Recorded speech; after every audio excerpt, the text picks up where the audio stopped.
Hello everyone, welcome back to my channel Ramya life and living. అందరూ ఎలా ఉన్నారు? నేనైతే చాలా బాగున్నాను. సో ఇవాల్టి వీడియో వచ్చేసి నేను కొత్త ఫోన్ తీసుకున్న తర్వాత నా ఫోన్లో నుంచి ఒక వీడియో అయితే చేస్తున్నాను. సో ఒక స్వీట్ ప్రిపేర్ చేద్దాము అని చెప్పేసి గులాబ్ జామున్ ప్రిపేర్ చేస్తున్నాను.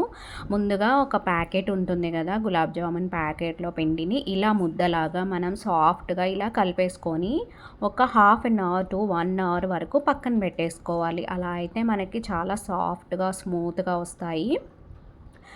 తర్వాత అలా కలుపుకున్న తర్వాత ఇలా నేను చూపించే విధంగా రౌండ్గా ఇలా చేసుకొని పెట్టుకోవాలి. మరీ చిన్నగా కాకుండా మరీ పెద్దగా కాకుండా మనం మీడియం సైజులో పెట్టుకొని స్టవ్ ఆన్ చేసేసి కళాయిలో ఆయిల్ వేసి ఆయిల్ హీట్ అయిన తర్వాత మనం లో ఫ్లేమ్లో ఉంచుకొని ఇలా ఫ్రై చేసుకోవాలి.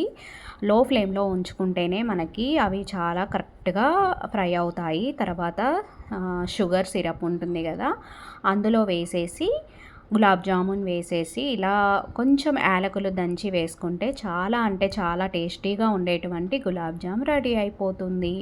సో మీలో ఎంతమందికి గులాబ్ జామున్ అంటే ఇష్టం? ఈ వీడియో నచ్చితే ఖచ్చితంగా లైక్ చేయండి, షేర్ చేయండి, యూస్ఫుల్ అనిపిస్తే. అండ్ నా ఛానల్ని సబ్స్క్రైబ్ చేసుకోండి. Thank you. Bye bye.